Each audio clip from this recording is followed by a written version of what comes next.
ಶ್ರೀಗುರುಭ್ಯೋ ನಮಃ. ಸೃಷ್ಟಿಸ್ಥಿತ್ಯಪ್ಯಯೇಹ ನಿಯತಿದೃಶಿತಮೋ ಬಂಧಮೋಕ್ಷಾಶ್ಚ ಯಸ್ಮಾತ್ ತಸ್ಯ ಶ್ರೀ ಬ್ರಹ್ಮರುದ್ರ ಪ್ರಭೃತಿ ಸುರನರದ್ವೀಷ ಶತ್ರುವಾತ್ಮಕಸ್ಯ ವಿಷ್ಣೋರ್ವ್ಯಸ್ತಾ ಸಮಸ್ತಾ ಸಕಲಗುಣನಿಧಿಃ ಸರ್ವದೋಷವ್ಯಪೇತಃ ಪೂರ್ಣಾನಂದೋ ವ್ಯಯೋ ಯೋ ಗುರುರಪಿ ಪರಮಃ ಚಿಂತಯೇತಂ ಮಹಾಂತಂ ಜನ್ಮಾದ್ಯಸ್ಯ ಯತೋನ್ಮಯಾದಿತರತಶ್ಚಾರ್ಥೇಷ್ವವಿಘ್ನಸ್ವರಾಟ್ तेने ब्रह्महृदाय आदिकवये मुह्यन्ति यं सूरयः तेजो वारिमृदां यथा विनिमयो यत्र त्रिसर्गो मृषा धाम्ना स्वेन सदा निरस्तकुहकं सत्यं परं धीमहि नारायणं नमस्कृत्य नरं चैव नरोत्तमं देवीं सरस्वतीं व्यासं ततो ग्रन्थमुदीरये कृष्णाय वासुदेवाय हरे परमात्मने प्रणतः क्लेशनाशाय गोविन्दाय नमो नमः. ಶ್ರೀಗುರುಭ್ಯೋ ನಮಃ. ಶ್ರೀಮದ್ ಭಾಗವತ ತೃತೀಯ ಸ್ಕಂದ ದಶಮೋಧ್ಯಾಯದಲ್ಲಿ 16ನೇ ಶ್ಲೋಕ. ಯೋ ವಾ ಅಹಂ ಚ ಗಿರಿಶಶ್ಚ ವಿಭು ಸ್ವಯಂ ಚ ಸ್ಥಿತ್ಯುದ್ಭವ ಪ್ರಳಯ ಹೇತವ ಆತ್ಮಮೂಲಾಃ ಭೂತ್ವಾ ತ್ರಿಪಾದ್ವವೃಧಯೇಕ ಗುರು ಪ್ರರೋಹಸ್ತಸ್ಮೈ ನಮೋ ಭಗವತೆ ಭುವನದ್ರುಮಾಯ. ವಿಶ್ವಸ್ಯ ಉದ್ಭವಕರ್ತ ಭವಾನ್ ಪ್ರಳಯಕರ್ತ ಶಿವಃ ಪ್ರಸಿದ್ಧಃ. ಅಂದರೆ ಒಂದು ಆಕ್ಷೇಪವನ್ನ ಇಲ್ಲಿ ಎತ್ತಿಕೊಂಡು ಬ್ರಹ್ಮದೇವರು ಸ್ತೋತ್ರವನ್ನ ಮಾಡ್ತಾ ಇದ್ದಾರೆ. ಈ ಜಗತ್ತಿನ ಸೃಷ್ಟಿ ಹಾಗೆ ಅಂದ್ರೆ ಬ್ರಹ್ಮದೇವರು ಪ್ರಸಿದ್ಧ, ಲೋಕದಲ್ಲಿ ಪ್ರಸಿದ್ಧಿ ಇರೋದು ಹಾಗೆ. ಲೋಕದಲ್ಲಿ ಏನಂತ ಪ್ರಸಿದ್ಧಿ ಇದೆ? ಜಗತ್ತನ್ನ ಸೃಷ್ಟಿ ಮಾಡಿದವರು ಬ್ರಹ್ಮದೇವರು. ಪ್ರಳಯಕರ್ತ ಶಿವ, ಪ್ರಳಯವನ್ನು ಮಾಡತಕ್ಕವರು ರುದ್ರದೇವರು, ಹಾಗೆಂತ ಜಗತ್ತಿನಲ್ಲಿ ಪ್ರಸಿದ್ಧಿ ಇದೆ. ಶಿವ ಪ್ರಸಿದ್ಧ. ಅತಃ ಕಥಂ ವಿಶ್ವೋದ್ಭವಾದಿ ನಿಮಿತ್ತ ಲೀಲಾರಾಮತ್ವಂ ಉಕ್ತಂ ಇತ್ಯಾಶಂಕಾಂ ಪರಿಹರನ್ ಪುನಃ ಪ್ರಣಮತಿ. ಹಾಗಿರುವಾಗ ವಿಷ್ಣುವೇ ಸೃಷ್ಟಿಯಾದಿಗಳನ್ನ ಮಾಡಿದ್ರು. ಹಿಂದೆ ಬಂತು ನೋಡಿ ವಾಕ್ಯ, ವಿಷ್ಣೋಹೋ ವಿಶ್ವೋದ್ಭವಾದಿ ನಿಮಿತ್ತ ಲೀಲಾರಾಮತ್ವಂ ಉಕ್ತಂ. ಪರಮಾತ್ಮನೇ ಸೃಷ್ಟಿಯಾದಿಗಳನ್ನ, ವಿಶ್ವ ಸ್ಥಿತಿ ಪ್ರಳಯ ಸರ್ಗ ಎಲ್ಲವನ್ನು ಕೂಡ ಲೀಲೆಯಿಂದ ಮಾಡ್ತಾನೆ ಹಾಗೆ ಅಂತ ಹೇಳಿದರು. ಅದು ಹೇಗೆ ಸಾಧ್ಯ? ಯಾಕೆ? ಸೃಷ್ಟಿ ಮಾಡುವವರು ಬ್ರಹ್ಮದೇವರು, ಸಂಹಾರ ಮಾಡತಕ್ಕವರು ರುದ್ರದೇವರು ಅಂತ ಜಗತ್ತಿನಲ್ಲಿ ಪ್ರಸಿದ್ಧಿ ಇರುವಾಗ ಅದು ಹೇಗೆ ಹೇಳ್ತೀರಾ ಹಾಗೆಂಬ ಪ್ರಶ್ನೆಗೆ ಉತ್ತರವನ್ನ ಕೊಡ್ತಾ ಮತ್ತೆ ಪರಮಾತ್ಮನಿಗೆ ಬ್ರಹ್ಮದೇವರು ನಮಸ್ಕಾರ ಮಾಡ್ತಾ ಇದ್ದಾರೆ ಹಾಗೆ ಅಂತ. ಯೋ ವಾ ಅತ್ರ ವಿಷ್ಣುವದೇವ ಹರೇಃ ಬ್ರಹ್ಮರುದ್ರ ಭಾವಃ ಪ್ರತೀಯತೆ ಅತಃ ಅತ್ರ ವಿವಕ್ಷಿತಂ ತಾತ್ಪರ್ಯಂ ಪ್ರಮಾಣೇನೇವ. ಇದಕ್ಕೂ ಕೂಡ ಆಚಾರ್ಯರು ತಾತ್ಪರ್ಯ ಹೇಳ್ತಾ ಇದ್ದಾರೆ, ಅದನ್ನ ಆಮೇಲೆ ನೋಡೋಣ. ಮೊದಲು ಶ್ಲೋಕ. ತಥಾಚ ಅಯಂ ಶ್ಲೋಕಾರ್ಥಃ ಯಹ ತ್ರಿಪಾತ್, ಪರಮಾತ್ಮನಿಗೆ ತ್ರಿಪಾದ ಅಂತ ಹೆಸರು. ಅಂದ್ರೆ ಅನಂತಾಸನ, ಶ್ವೇತದ್ವೀಪ, ವೈಕುಂಠ ಅಂತ 3 ಮನೆ ಇರತಕ್ಕವ. ಸ್ಥಾನತ್ರಯಗತ ಸ್ವರೂಪಾಂಶ ತ್ರಯವಾನ್ ಹರಿಹಿ ಏಕಃ. ಪರಮಾತ್ಮನ ರೂಪಗಳು ಅಲ್ಲಿದೆ, ಅವನ ಮನೆಗಳು, ಒಂದೊಂದು ಮನೆಯಲ್ಲೂ ಒಂದೊಂದು ರೂಪ ಹಾಗೆ ಅಂತ. ಅದು ಪರಮಾತ್ಮನ ಸ್ವರೂಪವೇ, ಸ್ವರೂಪಾಂಶ ಅಂತ ಕರಿತೀವಿ. ಹೇಗೆ ಮತ್ಸ್ಯಕೂರ್ಮಾದಿಗಳು, ಅದೇ ತರ ಶ್ವೇತದ್ವೀಪ, ಅನಂತಾಸನ, ವೈಕುಂಠದಲ್ಲಿ ಪರಮಾತ್ಮನ ರೂಪಗಳು ಇದೆ ಹಾಗೆ ಅಂತ ಬ್ರಹ್ಮದೇವರು ಹೇಳ್ತಾ, ಅಪ್ಯುರವಃ ಪ್ರರೋಹ ಅಂದ್ರೆ ಶಾಖ ಉಪಶಾಖ ಸ್ಥಾನೀಯ ಅಂದ್ರೆ ಬ್ರಾಂಚಸ್, ಸಬ್ ಬ್ರಾಂಚಸ್ ಇದ್ದಂಗೆ. ಹೇಗೆ ಒಂದು ಮರಕ್ಕೆ ಬ್ರಾಂಚಸ್ ಇದೆ, ಆ ಬ್ರಾಂಚ್ ನಲ್ಲಿ ಮತ್ತೆ ಸಬ್ ಬ್ರಾಂಚಸ್ ಹೇಗೆ ಬರುತ್ತದೋ ಅದನ್ನ ಶಾಖಾ ಉಪಶಾಖ ಅಂತ ಕರೀತಾರೆ. ಸ್ಥಾನೀಯ ತತ್ತತ್ ಕಾರ್ಯ ನಿಯಾಮಕ ಅನಂತಾಂಶ ಯಸ್ಯ. ಈ ರೀತಿಯಾಗಿ ಪರಮಾತ್ಮ ಒಂದೊಂದು ಕಾರ್ಯ ಮಾಡೋದಕ್ಕೂ ಅನಂತ ರೂಪಗಳನ್ನ ತೆಗೆದುಕೊಳ್ತಾನೆ. ಸೃಷ್ಟಿ ಮಾಡೋದಕ್ಕೆ ಒಂದು, ಸಂಹಾರ ಮಾಡೋದಕ್ಕೆ, ಹಾಗೆಂದ್ರೆ ಪ್ರತಿಯೊಂದು ಕಾರ್ಯ ಆಗಬೇಕು ಅಂದ್ರೂ ಕೂಡ ಒಂದೊಂದು ರೂಪ ದೇವರದ್ದು ಇದ್ದೇ ಇರ್ತದೆ. ಅದರಿಂದ ದೇವರ ರೂಪಗಳು ಎಷ್ಟಿದೆ ಹಾಗೆಂದ್ರೆ ಅನಂತ ರೂಪಗಳು ಇವೆ ಅಂತ. ಅನಂತಾಂಶಃ ಯಸ್ಯ ತಥಾಭೂತಃ ಸನ್ ಬಬ್ರದೆ. ಈ ರೀತಿಯಾಗಿ ಪರಮಾತ್ಮ ಅನೇಕ ರೂಪಗಳನ್ನ ತಾಳ್ತಾ ಬಂದಿದ್ಯಾ ಹಾಗೆ ಅಂತ ಬ್ರಹ್ಮದೇವರು ಸ್ತೋತ್ರ ಮಾಡ್ತಾ ಇದ್ದಾರೆ. ಹೇಗೆ ಅದಕ್ಕೆ ಕೊಡುವ ಉದಾಹರಣೆ, ಅವರು ಮರ ಬೀಜ ಬಿತ್ತು ಬೆಳೆಸಿದಾಗ ಅದಕ್ಕೆ ಶಾಖೆ ಉಪಶಾಖೆ ಬೆಳೆದು ಎಷ್ಟು ದೊಡ್ಡ ಹೆಮ್ಮರವಾಗಿ ಬೆಳೀತದೆ ನೋಡಿ. ಅದು ಅದೇ ತರ ಪರಮಾತ್ಮ ಒಂದೇ ರೂಪ ನಾರಾಯಣ ಅಂತ. ಆ ರೂಪದಿಂದ ಸೃಷ್ಟಿ, ಸ್ಥಿತಿ, ಸಂಹಾರ ಮತ್ತು ಅದರೊಳಗೆ ಪ್ರತಿಯೊಂದು ಜಗತ್ತಿನಲ್ಲಿ ನಡೆಯಬೇಕಾದ ಕ್ರಿಯೆಗಳು ಎಲ್ಲವನ್ನು ಮಾಡೋದಕ್ಕೆ ಪರಮಾತ್ಮ ಅನೇಕ ರೂಪಗಳನ್ನು ತೆಗೆದುಕೊಂಡು ಇದ್ದಾನೆ ಹಾಗೆ ಅಂತ. ಆತ್ಮ ಸ್ವಯಮೇವ ಮೂಲಸ್ಥಾನೀಯ, ಸ್ವತಃ ತಾನೇ ಮೂಲ, ಜಗನ್ಮೂಲ ಅಂದ್ರೆ ಪರಮಾತ್ಮನೇ ಮೂಲ ರೂಪದಲ್ಲಿ ಇದ್ದಾನೆ. ಅದನ್ನೇ ಭಗವದ್ಗೀತೆಯಲ್ಲಿ ಹೇಳಿದ್ರು ನೋಡಿ, ಊರ್ಧ್ವ ಮೂಲಂ ಹಾಗೆ ಅಂತ, ಊರ್ಧ್ವ ಮೂಲಂ ಅಧಶಾಖಂ ಹಾಗೆ. ಇದೇ ಉದಾಹರಣೆ. ಪರಮಾತ್ಮ ಅವನು ಮೂಲ, ಈ ಜಗತ್ತಿನ ಮೂಲ ಅವನು, ಸರ್ವೋತ್ತಮನಾದ ಪರಮಾತ್ಮ ಮೂಲ ಅಂತ. ಮೂಲಸ್ಥಾನೀಯ ಯಶಾಂತೆ ತಥಾ ಸ್ಥಿತಿ ಉದ್ಭವ ಪ್ರಳಯ ಏತವಃ. ಈ ರೀತಿಯಾಗಿ ಸ್ಥಿತಿ ಅಂದ್ರೆ ಸಂರಕ್ಷಣೆ, ಉದ್ಭವ ಸೃಷ್ಟಿ ಮಾಡೋದು, ಪ್ರಳಯ ಲಯ ಮಾಡೋದು, ಇದೆಲ್ಲದಕ್ಕೂ ಕೂಡ ಪರಮಾತ್ಮನೇ ಕಾರಣನಾಗಿದ್ದಾನೆ. ಹೇಗೆ ಹಾಗೆಂದ್ರೆ ಅಹಂ, ಅಹಂ ಅಂದ್ರೆ ಬ್ರಹ್ಮದೇವರು ಹೇಳ್ತಾ ಇದ್ದಾರೆ, ಮಯ್ಯಾವಿಷ್ಟ ಮನ್ನಿಯಾಮಕ ಹಾಗೆ ಅಂತ. ಅಂದ್ರೆ ಬ್ರಹ್ಮದೇವರ ಒಳಗೆ ಪ್ರವಿಷ್ಟನಾಗಿ ಬ್ರಹ್ಮನನ್ನ ನಿಯಮನ ಮಾಡತಕ್ಕ ರೂಪ ಮನ್ನಾಮ ಹಾಗೆ ಅಂತ. ಅಂದ್ರೆ ಬ್ರಹ್ಮ ಅಂತ ಹೆಸರಿನಿಂದಲೇ ಪರಮಾತ್ಮನ ರೂಪ. ಬ್ರಹ್ಮದೇವರ ಒಳಗೆ ಇರತಕ್ಕ ಪರಮಾತ್ಮನ ರೂಪ ಯಾವುದು, ಅದಕ್ಕೂ ಬ್ರಹ್ಮ ಅಂತಾನೆ ಹೆಸರು. ಅದರಿಂದಲೇ ಇವರಿಗೆ ಬ್ರಹ್ಮ ಅಂತ ಹೆಸರು. ಅದರಿಂದ ಬ್ರಹ್ಮದೇವರು ಹೇಳ್ತಾರೆ, ನನ್ನಲ್ಲಿ ಆವಿಷ್ಟನಾಗಿ ನನ್ನನ್ನು ನಿಯಮನ ಮಾಡುತ್ತಾ ನನ್ನ ಹೆಸರಿನಿಂದಲೇ ಆ ಪರಮಾತ್ಮ ಇದ್ದಾನೆ.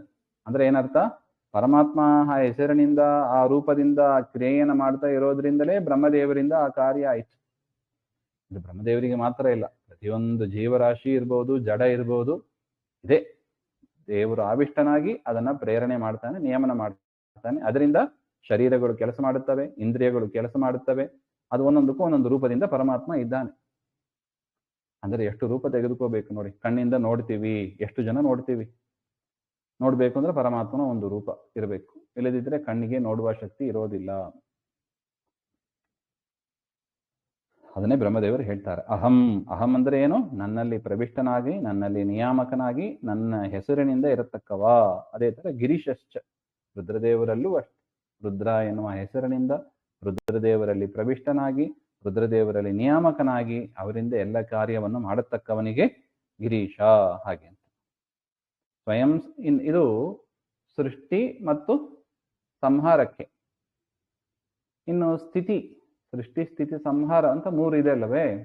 ಸೃಷ್ಟಿಯನ್ನ ಬ್ರಹ್ಮದೇವರು ಮಾಡ್ತಾರೆ, ಲಯವನ್ನು ರುದ್ರದೇವರು ಮಾಡ್ತಾರೆ, ಇನ್ನು ಸಂರಕ್ಷಣೆ ಮಾಡಬೇಕಲ್ಲ. ಹಾಗೆಂದ್ರೆ ಸ್ವಯಂ ಸಾಕ್ಷಾದೇವ ವಿಭುಹು ವಿಷ್ಣುಶ್ಚ, ತಾನೇ ವಿಷ್ಣು ಎನ್ನುವ ರೂಪದಿಂದ ಪರಮಾತ್ಮ ಸ್ಥಿತಿಯನ್ನ ಅಂದ್ರೆ ಸಂರಕ್ಷಣೆಯನ್ನ ಮಾಡ್ತಾ ಇದ್ದಾನೆ ಹಾಗೆಂತ. ಇಲ್ಲಿ ವೈ ಅಂತ ಮೂಲದಲ್ಲಿ ಇದೆ, ಆ ವೈ ಅಂದ್ರೆ ಪ್ರಸಿದ್ಧ ಅಂತ ಅರ್ಥ. ಅಂದ್ರೆ ಪ್ರಮಾಣ ಪ್ರಸಿದ್ಧವಾದ ಮಾತು. ಇದೇನೋ ತಲೆಯರಟೆ ಅಂತ ತಿಳಿಬೇಡಿ, ತಲೆಗೆ ಬಂದ ಮಾತಲ್ಲ ಇದು. ವೇದಗಳಲ್ಲಿ ಪುರಾಣಗಳಲ್ಲಿ ಮಾತು ಪ್ರಸಿದ್ಧ ಇದೆ ಹಾಗೆ ಅಂತ ಬ್ರಹ್ಮದೇವರು ಹೇಳ್ತಾ ಇದ್ದಾರೆ. ಇದಕ್ಕೆ ಈ ರೀತಿಯಾಗಿ ಅರ್ಥ ಮಾಡೋದಕ್ಕೆ ಏನ್ ಪ್ರಮಾಣ ಇದೆ ಹಾಗೆಂಬುದನ್ನ ಆಚಾರ್ಯರು ತಾತ್ಪರ್ಯದಲ್ಲಿ ತೋರಿಸಿಕೊಡ್ತಾ ಇದ್ದಾರೆ. ಬ್ರಹ್ಮಾದಿಭಾವೋ ವಿಷ್ಣೋಸ್ತು ತನ್ನಿಯಾಮಕತಾ ಭವೇ ಮತ್ಸ್ಯಾದಿನಾ ತತ್ ಸ್ವಭಾವೋ ನಾಣ್ಯತಾ ಕ್ವಚಿದಿಷ್ಯತೆ ಇತಿ ವಾಮನೇ. ನೋಡಿ, ವಾಮನ ಪುರಾಣದಲ್ಲಿ ಈ ಒಂದು ಮಾತು ಬಂದಿದೆ.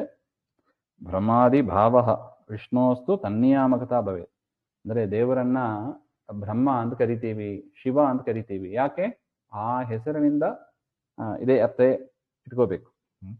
ಅದು ಪರಮಾತ್ಮ ಆ ರೂಪದಿಂದ ಇದ್ದು ನಿಯಾಮಕನಾಗಿ ಆ ಕೆಲಸವನ್ನು ಮಾಡ್ತಾನೆ, ಅದರಿಂದ ಅವರಿಗೆ ಆ ಹೆಸರು. ಇದು ಅಲ್ಲ, ಬ್ರಹ್ಮದೇವರ ಒಳಗೆ ಬ್ರಹ್ಮ ಎಂಬ ಹೆಸರಿನಿಂದ ಪರಮಾತ್ಮ ಇದ್ದಾನೆ ಹಾಗೆ ಅಂತ ಪ್ರಮಾಣ ಇದೆ. ಲೋಕದಲ್ಲಿ ಎಲ್ಲಾರು ಕಂಡಿದ್ಯಾ ಹಾಗೆ ಅಂದ್ರೆ ಲೋಕದಲ್ಲೂ ಕೂಡ ಕಂಡಿದೆ ನೋಡಿ. ಅದಕ್ಕೆ ಒಂದು ನ್ಯಾಯ ಹೇಳ್ತಾರೆ, ಯದಧೀನ ಯಸ್ಯ ಸತ್ತ ತದಿತ್ಯೇವ ಭಣ್ಯತೆ ಇತಿ ವಚನಾತ್. ಯಾರ ಅಧೀನದಲ್ಲಿ ಯಾವ ಪದಾರ್ಥ ಇದೆಯೋ ಅದನ್ನ ಆ ಹೆಸರಿನಿಂದ ಕರಿತೀವಿ ಹಾಗೆ ಅಂತ. ಸ್ವಲ್ಪ ಅರ್ಥ ಆಗಿಲ್ಲ ಅಂತ ಅನಿಸ್ಬಹುದು. ಒಂದು ಉದಾಹರಣೆ ನೋಡಿ. ಒಂದು ತರಕಾರಿ ಇದೆ, ಒಬ್ರು ತರಕಾರಿ ತರ್ತಾ ಇದ್ದಾರೆ, ತರಕಾರಿ ಗಾಡಿ ಹಿಡ್ಕೊಂಡು ಬರ್ತಾ ಇದ್ದಾರೆ. ಅವ್ರನ್ನ ಏನಂತ ಕರಿತೀವಿ ನಾವು? ಅವ್ರ ಹೆಸರು ಗೊತ್ತಿಲ್ಲ, ತರಕಾರಿ ಅಂತಾನೆ ಅವ್ರನ್ನ ಕರೆಯೋದು. ಅವ್ರ ಹೆಸರು ಗೊತ್ತಿಲ್ಲ. ಆಟೋ ಓಡಿಸ್ಕೊಂಡು ಹೋಗ್ತಾ ಇದ್ದಾರೆ, ಅವ್ರೇನ್ ಕರಿತೀವಿ? ಆಟೋ ಅಂತ ಕರಿತೀವಿ, ಅಷ್ಟೇ ಗೊತ್ತು ನಮಗೆ. ಆಟೋ ಅಂದ್ರೆ ಅವರು ಬರ್ತಾರೆ. ನಾನೇನ್ ಆಟೋ ಅಂದ ಅವ್ರೇನ್ ಜಗಳ ಹಾಕೋದಿಲ್ಲ. ನಾನೇನ್ ತರಕಾರಿಯ, ನಾನೇನ್ ಆಟೋ ಅಂದ ಅವ್ರೇನ್ ಜಗಳ ಹಾಕೋದಿಲ್ಲ. ಯಾಕೆ? ಈ ನ್ಯಾಯ ಎಲ್ಲರೂ ಒಪ್ಪಿದ್ದಾರೆ ನೋಡಿ. ಯಾಕೆ? ತರಕಾರಿ ಅವರ ಅಧೀನದಲ್ಲಿ ಇದೆ, ಅದರಿಂದ ಅವರಿಗೆ ತರಕಾರಿ ಅಂತ ಹೆಸರು. ಆಟೋ ಅವರ ಅಧೀನದಲ್ಲಿ ಇದೆ, ಅದರಿಂದ ಅವರಿಗೆ ಆಟೋ ಅಂತ ಕರೆದರೆ ಯಾರ ಅಧೀನದಲ್ಲಿ ಯಾವ ಪದಾರ್ಥ ಇದೆಯೋ ಅವರಿಗೆ ಆ ಹೆಸರು. ಬ್ರಹ್ಮದೇವರು ಪರಮಾತ್ಮನ ಅಧೀನದಲ್ಲಿ ಇದ್ದಾರೆ, ಅದರಿಂದ ಪರಮಾತ್ಮನಿಗೆ ಬ್ರಹ್ಮ ಅಂತ ಹೆಸರು. ನೋಡಿ, ಪರಮಾತ್ಮನ ಅಧೀನದಲ್ಲಿ ಬ್ರಹ್ಮದೇವರು ಇದ್ದಾರೆ, ಅದರಿಂದ ಪರಮಾತ್ಮನನ್ನು ಏನಂತ ಕರಿಬೇಕು? ಬ್ರಹ್ಮ ಅಂತ ಕರಿಬಹುದು. ಲೋಕದಲ್ಲೂ ಕಂಡಿದೆ. ತರಕಾರಿ ಅಂತ ಕರಿತೀವಿ, ಆಟೋ ಅಂತ ಕರಿತೀವಿ, ಮೊಸರು ಅಂತ ಕರಿತೀವಿ. ಮೊಸರು ಮಾರ್ಕೊಂಡು ಹೋಗ್ತಾ ಇರ್ತಾರೆ, ಹೇ ಮೊಸರು ಮೊಸರು ಅಂತ ರೋಡಲ್ಲಿ ಕೂಕೊಂಡು ಹೋಗ್ತಾರೆ. ಹೇ ಮೊಸರು ಬಾಯಿಲಿ ಅಂದ್ರೆ ಬರ್ತಾರೆ ಅವರು ಕೂಡ. ಅದರಿಂದ ಅದನ್ನೇ ಆಚಾರ್ಯರು ಹೇಳ್ತಾ ಇದ್ದಾರೆ, ಬ್ರಹ್ಮಾದಿ ಭಾವೋ ವಿಷ್ಣುವಸ್ತು ತನ್ನಿಯಾಮಗತ ಭವೇದ್ ಮತ್ಸ್ಯಾದಿನ ತತ್ ಸ್ವಭಾವ ನಾನ್ಯಥಾ ಪ್ರಚಿದಿಶ್ಯತೆ. ಮತ್ಸ್ಯಾದಿಗಳಂತೆ ಅದು ಕೂಡ ಪರಮಾತ್ಮನ ಒಂದು ಸ್ವರೂಪಾಂಶವೇ. ನಿಯಾಮಕನಾಗಿ ಬ್ರಹ್ಮದೇವರಲ್ಲಿ ಪ್ರವಿಷ್ಟ ಮಾಡಿದ್ದು ಪರಮಾತ್ಮನ ಸ್ವರೂಪಾಂಶವೇ. ಅನಂತಾಸನ ವೈಕುಂಠ ಕ್ಷೀರಾಬ್ಧಿಸ್ತ ಹರಿಸ್ತ್ರಿಪಾದ್. ಇನ್ನು ತ್ರಿಪಾದ್ ಅಂತ ಒಂದು ಬಂತು. ತ್ರಿಪಾದ್ ಅಂದ್ರೆ ಏನರ್ಥ? ಹಾಗೆ ಅಂದ್ರೆ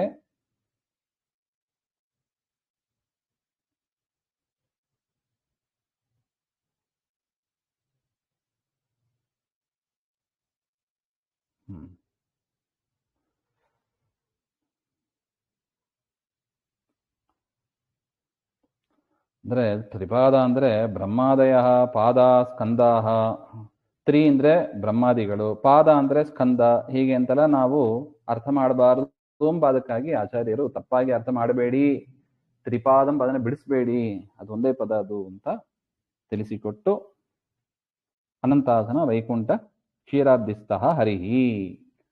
ಅನಂತಾಸನದಲ್ಲಿ ವೈಕುಂಠದಲ್ಲಿ ಕ್ಷೀರಸಾಗರದಲ್ಲಿ ಇರತಕ್ಕ ಪರಮಾತ್ಮನಿಗೆ ತ್ರಿಪಾದ್ ಇತಿ ಚ, ಹಾಗೆ ಅಂತ ಅದು ಕೂಡ ವಾಮನ ಪುರಾಣದಲ್ಲೇ ಇದೆ ಅಂತ ಆಚಾರ್ಯರು ಎಲ್ಲಿ ನಮಗೆ ಗೊಂದಲ ಇದೆಯೋ ಅಲ್ಲಿ ಚೆನ್ನಾಗಿ ನಿರೂಪಣೆಯನ್ನ ಮಾಡ್ತಾ ಇದ್ದಾರೆ.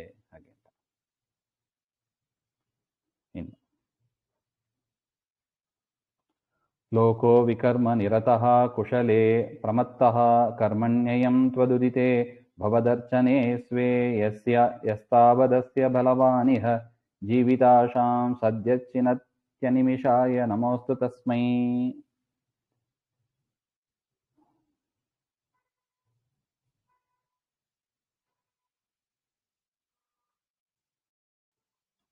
ನೋಡಿ, ಹಿಂದಿನ ಶ್ಲೋಕದಲ್ಲಿ ತಸ್ಮೈ ನಮೋ ಭಗವತೆ ಭುವನ ಧ್ರುಮಾಯ ಹಾಗೆ ಅಂತ ಲೋಕವೃಕ್ಷ ಅಂತಹ ಲೋಕವೃಕ್ಷನಾದ ಲೋಕವೃಕ್ಷಕ್ಕೆ ಮೂಲನಾದ ಪರಮಾತ್ಮನಿಗೆ ನಮಸ್ಕಾರ ಅಂತ ಮತ್ತೆ ನಮಸ್ಕಾರವನ್ನು ಮಾಡಿದರು ಅಂತ.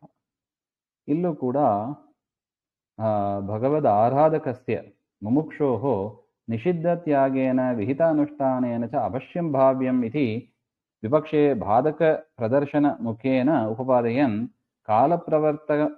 ಕಾಲಪ್ರವರ್ತಕಂ ಅನಿಮಿಷನಾಮಕಂ ಭಗವಂತಂ ಪ್ರಣಮತಿ.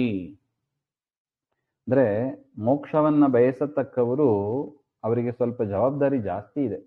ಯಾರಿಗೆ ಪರಮಾತ್ಮನ ಮಹಾ ಅನುಗ್ರಹ ಬೇಕು ಅಂತ ಬಯಕೆ ಇದೆ ಅವರಿಗೆ ಜವಾಬ್ದಾರಿ ಜಾಸ್ತಿ ಇದೆ. ಏನು ಜವಾಬ್ದಾರಿ? ಹಾಗೆ ಅಂದ್ರೆ ನಿಷಿದ್ಧ ತ್ಯಾಗ ವಿಹಿತ ಅನುಷ್ಠಾನ. ಹಾಗೆ ಯಾವುದು ಶಾಸ್ತ್ರದಲ್ಲಿ ಮಾಡಬೇಡ ಅಂತ ಹೇಳಿದ್ದಾರೋ ಅದನ್ನ ಮಾಡ್ಲಿಕ್ಕೆ ಹೋಗಬಾರದು. ಮುಮುಕ್ಷುಗಳು ಮೋಕ್ಷ ಬೇಕು ಅಂತ ಬಯಸುವವರು, ಇಲ್ಲ ನನಗೆ ಸಂಸಾರವೇ ಸಾಕು ಇಲ್ಲೇ ಇರ್ತೀನಿ ಹಂಗಂದ್ರೆ ಅವರಿಗೆ ವಿಚಾರ ಇಲ್ಲ. ಇಲ್ಲ ನನಗೆ ಉತ್ತಮ ಗತಿ ಇದೆ, ಉತ್ತಮ ಲೋಕ ಇದೆ, ಉತ್ತಮನಾದ ಒಬ್ಬ ವ್ಯಕ್ತಿ ಇದ್ದಾನೆ, ಅವನನ್ನು ತಿಳಿಸಿಕೊಡುವ ಉತ್ತಮ ಶಾಸ್ತ್ರಗಳು ಇದೆ, ಆ ಶಾಸ್ತ್ರದಲ್ಲಿ ಹೇಳಿದಾಗ ಉತ್ತಮ ಆಚರಣೆಯನ್ನು ನಾನು ಮಾಡಬೇಕು, ಆಗ ನನಗೆ ಉತ್ತಮ ಗತಿ ಸಿಗ್ತದೆ. ಹಾಗೆ ಅಂತ ಯಾರು ತಿಳ್ಕೊಂಡು ಫುಲ್ ಡೆಡಿಕೇಟೆಡ್ ಆಗಿ ಫುಲ್ಲಿ ಕಮಿಟೆಡ್ ಅಂತ ಹೇಳ್ತಾರೆ ನೋಡಿ, ಹೈಲಿ ಕಮಿಟೆಡ್ ಅಂತ ಕಮಿಟೆಡ್ ಆಗಿ ಮಾಡತಕ್ಕವರಿದ್ದಾರಲ್ಲ ಅವ್ರನ್ನ ಮುಮುಕ್ಷುಗಳು. ಅವ್ರಿಗೆ ಮೋಕ್ಷ ಬೇಕು ಅಂತ ಇಚ್ಛೆ ಇರುತ್ತೆ. ಯಾಕೆ? ದೇವರು ಸದಾ ಸಿಗ್ತಾನೆ ಮೋಕ್ಷದಲ್ಲಿ, ಇಲ್ಲಿ ಯಾವಾಗಲೂ ಒಂದು ಕ್ಷಣಕ್ಕೆ ಸಿಗ್ತಾನೆ ಸಾಕ್ಷಾತ್ಕಾರ ಅಂದ್ರೆ ಅಷ್ಟೆ. ಮೋಕ್ಷದಲ್ಲಿ ಹಾಗಿಲ್ಲ.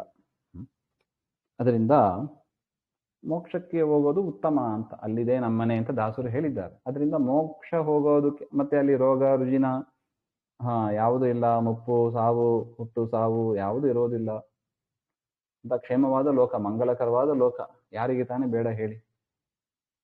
ಸಾಮಾನ್ಯ ಮೋಕ್ಷದ ಪರಿಚಯ ಇರುವವರು ಅಲ್ಲಿ ಹೋಗಬೇಕು ಅಂತ ಒಂದು ಬಯಕೆ ಇರುತ್ತದೆ. ಅದು ಒಳ್ಳೆ ಬಯಕೆ, ಅದೇನೋ ಸಕಾಮವಾದದ್ದು, ಏನೋ ಕಾಮನೆಗಾಗಿ ಮಾಡೋದು ಅಂತ ತಿಳಿಬಾರ್ದು. ಮೋಕ್ಷಕ್ಕಾಗಿ ಪ್ರಯತ್ನ ಪಡುವವರು ಅದು ಸಕಾಮನೆ ಇಲ್ಲ, ಅದು ನಿಷ್ಕಾಮದಲ್ಲೇ ಸೇರ್ತದೆ. ಅದು ಅಲ್ಲ, ಮೋಕ್ಷವನ್ನು ಬಯಸ್ತೀವಿ ನಿಷ್ಕಾಮ ಅಂತ ಹೇಳ್ತೀರಿ, ಸಕಾಮ ಆಯ್ತಲ್ಲ. ಹಾಗೆ ಅಂದರೆ ಆಚಾರ್ಯರು ಅದನ್ನ ಹೈಲಿ, ಈಗ ಒಂದು ಸ್ಟೂಡೆಂಟ್ ಬರೀತಾನೆ 100 ಔಟ್ ಆಫ್ 100 ತಗೋಬೇಕು ಅಂತ ಹೇಳ್ತಾನೆ, ಅವನು ಬ್ಯಾಡ್ ಸ್ಟೂಡೆಂಟ್ ಅಂತ ಬೈತಾರ? ಇಲ್ಲ, ಸ್ಟೂಡೆಂಟ್ ಇರೋದೇ ಅದಕ್ಕೆ. ಆದರೆ ಅವರು ಯೋಗ್ಯರಾಗಿದ್ದಾರೆ, 100 ಔಟ್ ಆಫ್ 100 ತೆಕ್ಕೊಳ್ಳಿಕ್ಕೆ ಯೋಗ್ಯನಾಗಿದ್ದಾನೆ ಅವನು.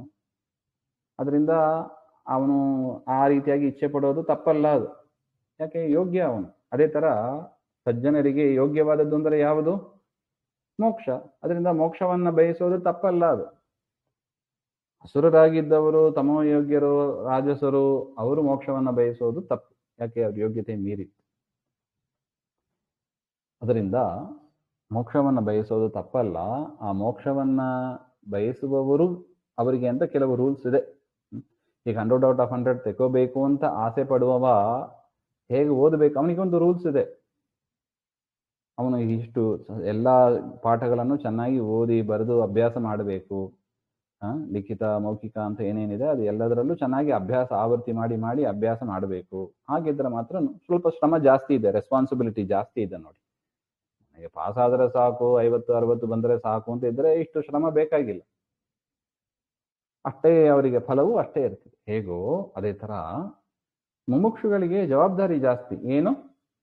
ಪರಮಾತ್ಮ ಹೇಳಿದ್ದನ್ನೆಲ್ಲ ಚಾಚು ತಪ್ಪದೆ ಮಾಡಬೇಕು, ನಿಷಿದ್ಧವಾದದ್ದನ್ನು ಬಿಡಬೇಕು, ವಿಹಿತವಾದದ್ದನ್ನು ಮಾಡಬೇಕು. ಏಕಾದಶಿ ಇರ್ಬೋದು, ಪ್ರಾತಃಸ್ನಾನ ಇರ್ಬೋದು, ಚಾತುರ್ಮಾಸ್ಯಾದಿ ವ್ರತಗಳು ಇರ್ಬೋದು, ಅದನ್ನು ತಪ್ಪದೆ ಮಾಡಬೇಕು. ಹಾಗೆ ಅಂತ ಅವಶ್ಯ ನೋಡಿ, ಅವಶ್ಯಂ ಭಾವ್ಯಂ ಅಂತ ಬರೀತಾರೆ. ಅದು ಖಂಡಿತ ಮಾಡಬೇಕು, ಆಪ್ಷನಲ್ ಅಲ್ಲ ಅದು. ಆಯಿತು ಮಾಡಿದ್ರೆ ಆಯಿತು, ಬಿಟ್ರೆ ಆಯಿತು, ಮುಂದಿನ ಜನ್ಮದ ನೋಡ್ಕೊಳ್ಳೋಣ, ಹಂಗಿರೋದಿಲ್ಲ. ಅವರು ಉಡಾಫೆ ಉತ್ತರ ಕೊಡೋದಿಲ್ಲ ಅವರು ಸಜ್ಜನರು. ಈಗಲೇ ಮಾಡಬೇಕು. ಯಾಕೆ? ಪರಮಾತ್ಮ ಯಾಕೆ ನಾಹಂಕರ್ತ ಹರಿಕರ್ತ ಗಟ್ಟಿ ಕೂತಿರ್ತದೆ ಅವರಿಗೆ. ನಾವು ಏನೇ ಮಾಡಿದ್ರು ಕೂಡ ನಾವು ಮಾಡುವವರಲ್ಲ, ಒಳಗಿದ್ದು ದೇವರು ಮಾಡಿಸೋದು. ಹಾಗೆ ದೇವರಲ್ಲಿ ಪ್ರಾರ್ಥನೆ ಮಾಡಿ ಕಾಡಿಬೇಡಿ, ಯಾರು ಅವನ ಸಾಧನೆ ಮಾಡಿಸಿ ಅಂತ ಹೇಳಿ ಆ ಥರ ನಾವು ಮಾಡ್ತೀವಿ. ಅವಶ್ಯಂ ಭಾವ್ಯಮಿತಿ, ಮಾಡದೇ ಇದ್ದರೆ ವಿಪಕ್ಷೆ ಮಾಡದೇ ಇದ್ದ ಪಕ್ಷದಲ್ಲಿ ಬಾಧಕ, ನಮಗೆ ತೊಂದರೆ ಇದೆ.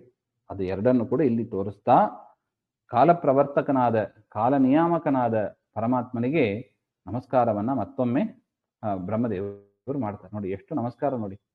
ಪರಮಾತ್ಮನನ್ನು ನೋಡಿದ ಕೂಡಲೇ ಪರಮಾತ್ಮ ಹೀಗಿದ್ದಾನೆ ಅಂತ ಚಿಂತನೆ ಮಾಡಿ ಒಂದು ನಮಸ್ಕಾರ, ಬೇರೆ ರೀತಿಯಾಗಿ ಚಿಂತನೆ ಮಾಡಿ ಹೀಗಿದ್ದಾನೆ ಅಂತ ಚಿಂತನೆ ಮಾಡಿ ನಮಸ್ಕಾರ.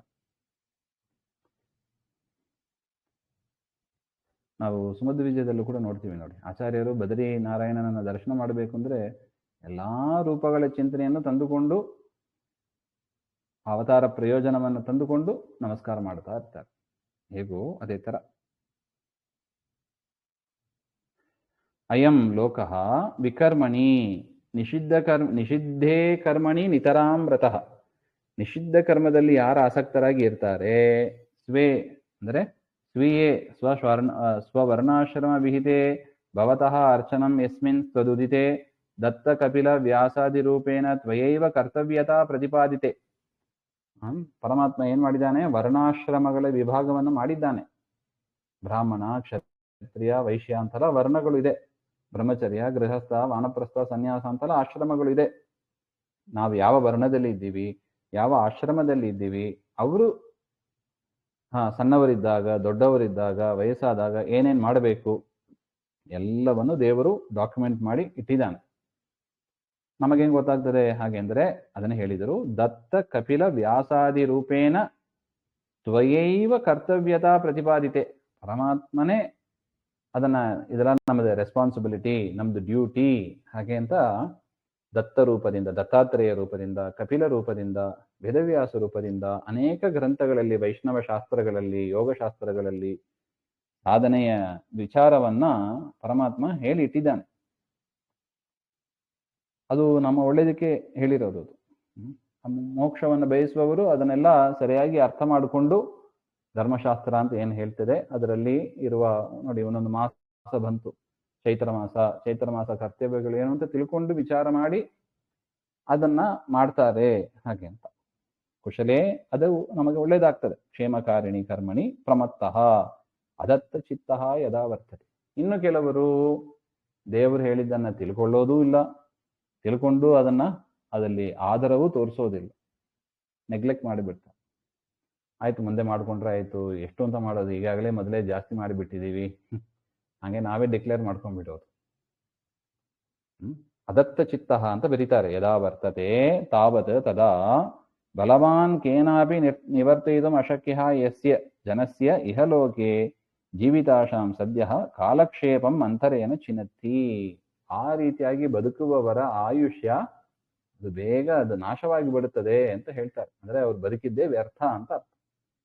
ಪರಮಾತ್ಮನ ವಿಚಾರ ತಿಳಿಯದೆ ಉತ್ತಮ ಆಚರಣೆಗಳನ್ನ ವೇದವ್ಯಾಸಾದಿ ರೂಪದಿಂದ ಪರಮಾತ್ಮ ಏನು ಹೇಳಿದ್ದಾರೆ ಅದನ್ನ ಪಾಲನೆ ಮಾಡದೆ ಆಚರಣೆ ಮಾಡದೆ ಯಾರು ಕಾಲಕ್ಷೇಪ ಮಾಡ್ತಾರೆ, ಕಾಲಹರಣ ಮಾಡ್ತಾರೆ, ಅವರ ಆಯುಷ್ಯ ವೇಸ್ಟ್ ಅಂತ ಅರ್ಥ. ವೃಥಾ ತದೀಯಂ ಜನ್ಮ ಭವತಿ ಇತಿ ಯಾವತ್. ಅವರ ಜನ್ಮ ವ್ಯರ್ಥವಾಗಿ ದಿನಗಳು ಕಳೆದು ಹೋಗ್ತದೆ. ದಾಸರು ಹೇಳ್ಬಿಟ್ರು ಅದನ್ನು, ದಿನಗಳನ್ನು ಕಳೆಯುವ ಜನರೇಸು ಜನರು ಹಾಗೆ ಅಂತ ವಾದಿರಾಜ ಸ್ವಾಮಿಗಳು ಆ ಪದದಲ್ಲಿ ಹೇಳ್ತಾರೆ. ದಿನಗಳು ಹೆಂಗ್ ಕಳಿಬೇಕು, ಬೆಳಿಗ್ಗೆಯಿಂದ ರಾತ್ರಿ ತನಕ ನಾವೇನ್ ಮಾಡಬೇಕು, ದೇವ್ರು ಹೇಳಿದಂಗೆ ನಡಿಬೇಕು. ಇಟ್ಟಂಗೆ ಇರುವೇನೋ ಹರಿಯೇ ಹಾಗೆ. ಇಲ್ಲದಿದ್ರೆ ಆ ಜನ್ಮ ವೇಸ್ಟು, ಆ ತಿಂಗಳು ವೇಸ್ಟು, ಆ ವರ್ಷವೂ ವೇಸ್ಟು, ಆ ಆಯುಷ್ಯವೂ ವೇಸ್ಟು ಅಂತ. ಅತಃ ಯಾವದಾಯು ನಿಷಿದ್ಧಂ ತ್ಯಾಜ್ಯಂ. ಅದರಿಂದ ಎಲ್ಲಿ ತನಕ ಆಯುಷ್ಯ ಇದೆಯೋ ಅಲ್ಲಿ ನಿಷಿದ್ಧ ಕರ್ಮಗಳನ್ನು ನಾವು ಮಾಡ್ಲಿಕ್ಕೆ ಹೋಗಬಾರ್ದು. ವಿಹಿತಂ ಚ ಅನುಷ್ಠೇಯಂ. ವಿಹಿತವಾದದ್ದನ್ನೇ ಮಾಡಬೇಕು. ಆಗಲೇ ಆ ದಿನ, ಆ ವಾರ, ಆ ತಿಂಗಳು, ಆ ವರ್ಷ ಸಾರ್ಥಕವಾಗ್ತದೆ, ಮೀನಿಂಗ್ಫುಲ್ ಆಗ್ತದೆ. ಇಲ್ಲಾಂದ್ರೆ ಬರೀ ಉಸಿರಾಡುವ ಮಿಷಿನ್ ತರ ಇರ್ತದೆ, ಅಷ್ಟು ಉಪಯೋಗ ಇಲ್ಲ ಅಂತ.